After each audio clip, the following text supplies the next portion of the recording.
Les médias font, c'est entre les 2, la médiation et la vulgarisation, puisque souvent ils font appel à des scientifiques.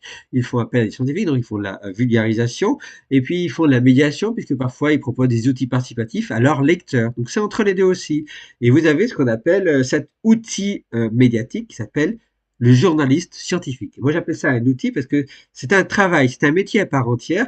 Très souvent, dans la plupart des cas, les journalistes scientifiques, ce sont des scientifiques qui ont travaillé dans la science et puis ensuite qui sont partis du cursus recherche scientifique. Ce sont plus des scientifiques, ce sont des journalistes scientifiques. Ils ont décidé de passer sur le côté présentation de la science. Et donc, en général, ils ont un cursus scientifique qui leur permet aussi de comprendre ce que vont leur dire les scientifiques, parce que parfois les scientifiques, alors moi je vulgarise beaucoup, j'essaye de travailler ce que je vais vous dire, mais il y a des scientifiques qui vont utiliser des mots compliqués, qui sont pas familiers avec la vulgarisation, la médiation, et ni la médiatisation, et qui vont avoir des mots trop compliqués, et les journalistes